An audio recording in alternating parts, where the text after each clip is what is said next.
ഇന്ന് മാരിബിന്റെ സമയത്ത് എത്തിയത് ഈ വടക്കേട് ജുമാ മസ്ജിദിന്റെ അവിടെ ഇട്ടാ. അങ്ങനെ മാരിബസ്കാരം കഴിഞ്ഞിട്ട് പുറത്തിറങ്ങിയപ്പോൾ ഇതുണ്ടല്ലേ, ഇതാണ് വടക്കേകാട് ജുമാ മസ്ജിദ് എന്ന് പറഞ്ഞാൽ ടൗണിൽ തന്നെയാണ്.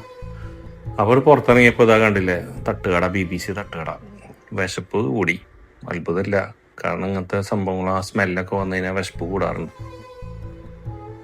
മുട്ടയുടെ നടു കീറിയിട്ട് അതിൽ കാന്താരി ചമ്മന്തി ഇട്ടിട്ട് ഇങ്ങനെ മിണുങ്ങ. എന്ത് ടേസ്റ്റാന്നറിയാം ആ മിണുങ്ങലിൽ ഇങ്ങനെ വായ കിടന്നിട്ടേ ആ ചമ്മന്തിയും കോഴിമുട്ടയും കൂടിയിട്ട് ഇങ്ങനെ ഒരു ജ്യൂസിയാണ്ടായി മാറും.